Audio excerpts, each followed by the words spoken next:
नवम स्कंद त्रयोदशोऽध्याय श्री शुकोवाच निमिजे इक्ष्वाकुर सुत तावंशे जेते राजा जात जे कर्म कले अनुभवे शुण कहवा तोते एवे से निमि वशिष्ठ संगते बसी भाड़िले यज्ञ अर्थे वशिष्ठ मोर यज्ञ कर रुति जे चारिवे दुवरम प्रसन्नजितर कुमर क्षुद्रक नाम एव तार वशिष्ठ तार मुख चाहि बोलती स्नेह भर होई इंद्रवरण कला मते तो यज्ञ करी केमते मु आगे इंद्र यज्ञ सारी तो यज्ञ चारिवे दुवरीम पछे करी यज्ञ तोर से निमि नदेला उत्तर वशिष्ठ इंद्र यज्ञ कले अन्य ब्राह्मण निमि कले यज्ञ आरंभिले हरसे संकल्प सहस्र बरसे एमंत इंद्र यज्ञ करी निमिर वाक्य जे सुमरीम से यज्ञ करिवार आसे बेगे मिलिले निमि पासे यज्ञ आरंभ देखी तार कपिले ब्रह्माक कुमरम बोइले कोपभर होई मते अवज्ञा कलु तुई तोर जीवने नाही कार्य मरण हेउ तोते आजम ता शुणी निमि कोप बही बोले जीवन छाड़ तुई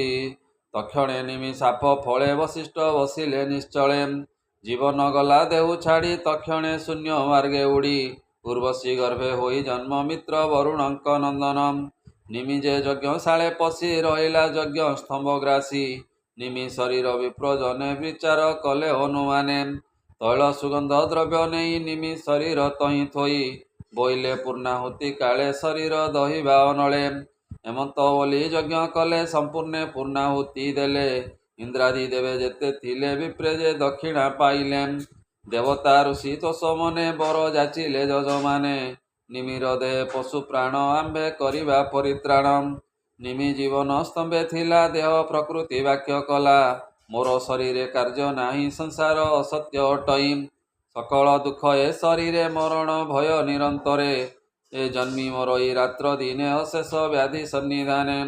मूत्र पुरुष कुर्मी स्थान मायारे होई अत ज्ञान मूत्र समूहे नित्य उड़े पुण गमई पुण छाड़े ए कामादि शत्रु मध्य रहे निरते अहंकार भये पुरुष भस्म कीट अंते दुर्गंध वही निरते ए रोगंक मंदिर मातर स्वभावे दुख ए शरीर देवगण वाच एमंते निमिर वचने सर्वदेवता तोष मने बोइले प्रमाण ए बाणी पुणी क्षण के मने गुणी बोइले शुण नरनाथ तुम्भर बर नुहे व्यर्थ सकल जंतुक लोचने बसतु निमि सर्वस्थाने निमिर उद्देश्य तु कर कालर गणना व्यवहार हेमंत देवंक वचने बसिला जंतुक लोचने अध्यात्म गति नित्य तार एवं शुण कुरुवीर हरजा भये महाजने सकले विचारिले मने आंबे जे वेद मंत्र स्वरे कुशे मंथिबा ए शरीरे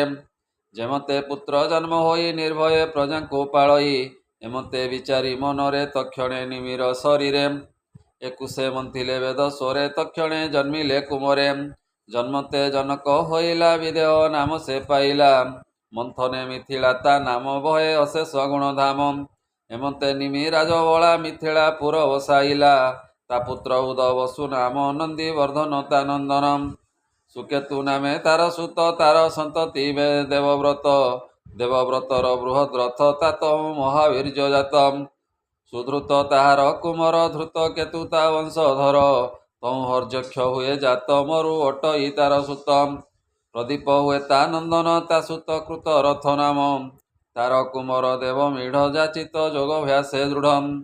विश्रुत ताहार संतति तार कुमर महाधृति ता सुत कृति रात नामे जीवे अशेष गुणधामे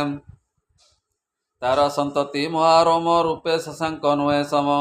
सुवर्ण रोमे तात नये तात हर्ष रोमा हुए तार कुमर शिरो ध्वज जार महिमा राज राजम विप्रेजे तार यज्ञ काले कुंडकु चषिले लंगले लंगल अग्रे सीता जात एणु से शिरो ध्वज ख्यातम तार कुमर कोश ध्वज धर्म ध्वज तार तनुज तात हुबेनी पुत्र जात शुण हे तांकर चरितम से कृत ध्वज मित्र ध्वज शुण ताहांकर तनुज खांडक्य केशी ध्वज बेनी साधिले जोग विद्या बेनी ए खांडक्य कर्म तोते रत केशी ध्वज तौ सेवित तेणु से कला पलायन कर्म तोतरे देई मनम केशी ध्वजर जे संतान ता नाम अटे भानुमान सत देउन ताहार सुत तौ सूची नामे संभूतम তাহার পুত্র সনদ্বাজ ঊর্জ কেতু তার তনুজ তাঙ্গু পুরজিত জন্মি তহু জন্মে অরিষ্ট নেমি সুতায়ু তাহার নন্দন সুপার্শ তার অংশে জন্ম তহু চিত্ররথ জন্মই ক্ষমাধি তার পুত্র হই তার তনয় সমরথ তহু সত্যরথ সম্ভূত এ সন্ততি তার উপগুরু উপগুপ্ত জন্মে তাঠারু তার তনয় বসন্নন্ত যুযুধ তাহার অপত্য পুত্র তাহার সুভাষণ তহু শ্রুত হুয়ে জনম তাহার পুত্র অটে জয় বিজয় তাহার তনুজ ঋতুতা তহু তপর্ণ সুনক তাহার সন্তানম বিতহব্য তার সন্ততি তাহার পুত্র অটে ধ্রুতি বহুଳାସ তাহার সুତ କୃତି ନାମେ ତାହାର ପୁତ୍ର